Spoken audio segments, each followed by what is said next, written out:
whether it was a yell heard in clashes in ancient Scotland,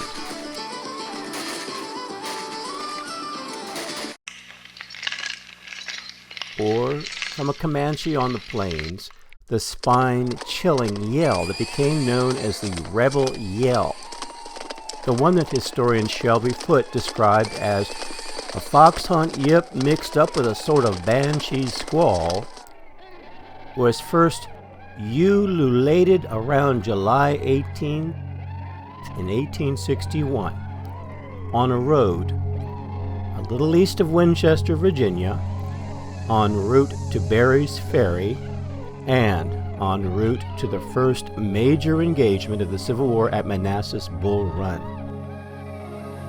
Or so contended John N. Opie, a young cavalryman with the Virginia 6th Cavalry, with that group and with Jeb Stuart's 1st Virginia Cavalry in its nascent state.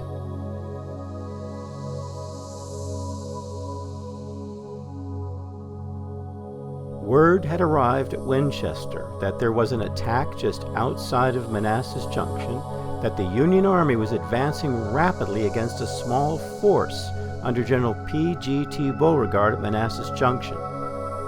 General Joe Johnson and his army at Winchester needed to leave the valley immediately and to scurry to Manassas Junction to reinforce the Confederates there and to stop this Union advance.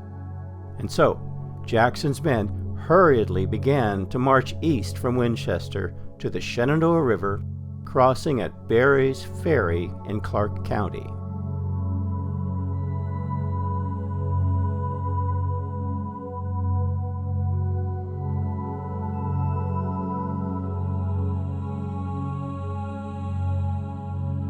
Noon, Stonewall Jackson wrote, "On the 18th of July, I struck my tents, rolled them up and left them on the ground, and about noon marched through Winchester, as I had been encamped on the other side of town. About an hour and a half after leaving, I had the following order from General Johnston published to my brigade. Our gallant army under General Beauregard is now attacked by overwhelming numbers. The commanding general hopes that his troops will step out like men. At this stirring appeal, the soldiers rent the air with shouts of joy, and all was eagerness and animation where before there had been only lagging and uninterested obedience."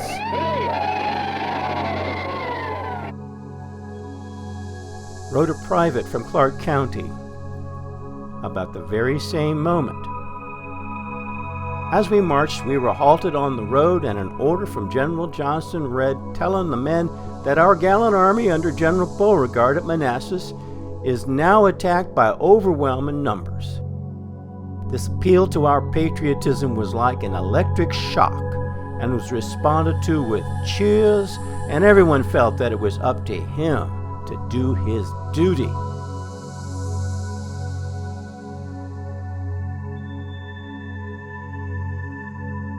Our disgruntled army moved towards the Blue Ridge Mountains.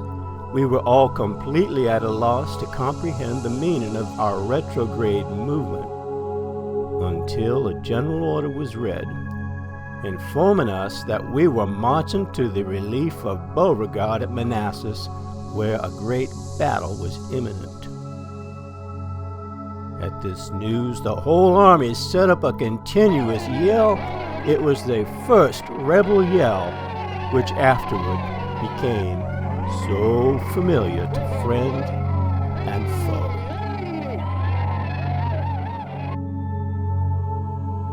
By 3 p.m., the Valley Army was in motion.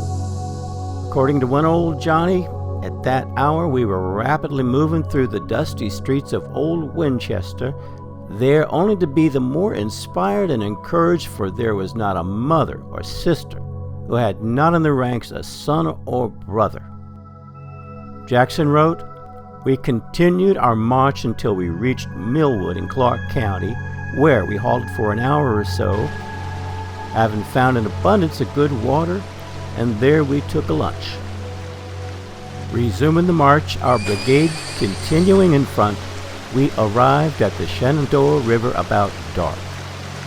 The water was waist deep, but the men gallantly waded the river.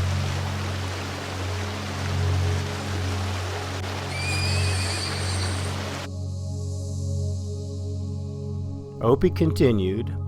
We waded across the Shenandoah River with our clothes and cartridge boxes hung upon our muskets, and marching all night crossed the Blue Ridge Mountains and reached the Manassas Gap Railroad at daylight. At Piedmont Junction we ate breakfast and were loaded into boxcars and hurried on to the junction.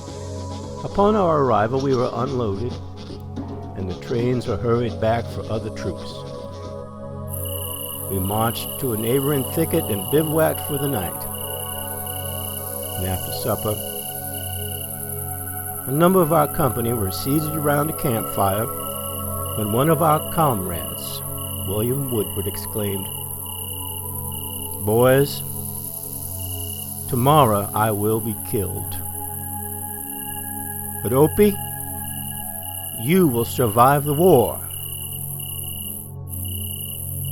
I attributed this observation to the apprehensions of a timid nature and said to him, "If you feel in this way, do not go into battle." I shall never forget his reply. "Yes, I will. I do not fear death. It is my destiny, and I will meet it like a man."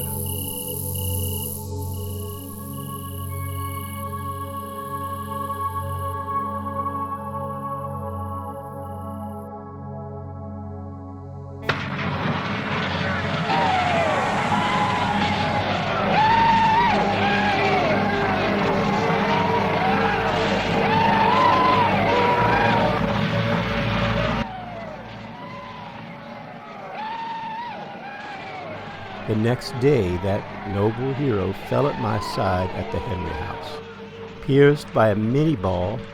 Since then, I have ever, under all circumstances, believed in destiny, a belief which saves one from many unnecessary fears.